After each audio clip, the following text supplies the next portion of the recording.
மேகதாது அணை நிலைப்பாடு மற்றும் மீனவர்கள் தாக்கப்பட்டதால் தான் பிரதமர் மோடியை முதலமைச்சர் உடனடியாக சந்தித்ததாக கூறியுள்ள அமைச்சர் நிர்மல்குமார், மின்சாரத்துறை சீரமைக்கப்பட்டு வருவதாகவும் திருப்பரங்குன்றத்தில் ஒருவர்தான் மயக்கமடைந்ததாகவும் அரை மணி நேரத்தில் அனைத்தும் சீர் செய்யப்பட்டது எனவும் தெரிவித்துள்ளார்.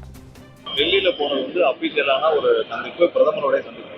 அதுல என்ன வெளிப்படைத்தன்மை? டெல்லி போறாரு, அப்பாயின்மெண்ட் நம்ம கேட்டிருந்தோம், அவங்க கொடுத்திருந்தாங்க. அது தக்கன முதல்வர் பிரதமரை சந்திச்சு என்ன கோரிக்கை கேட்கப்பட்டதுன்னு வரைக்கும் உங்களுக்கு அறிக்கையாக தரப்பட்டது. அதுக்கு மேல என்ன வேணும்? இது அபிஷியல் சந்திப்பு. தமிழகத்திற்கு என்ன தேவை, உடனடியாக என்ன தேவை என்று முதல்வர் முதலாவதாக மேகதாது அணை விஷயம் அது உடனடியாக நமக்கு தீர்க்கப்பட வேண்டும். அதற்காக ஃபர்ஸ்ட் முதல்வருடைய ட்ரிப்பு உடனே பிளான் பண்ணதுக்கு முக்கிய காரணம் மேகதாது அணை விஷயம்.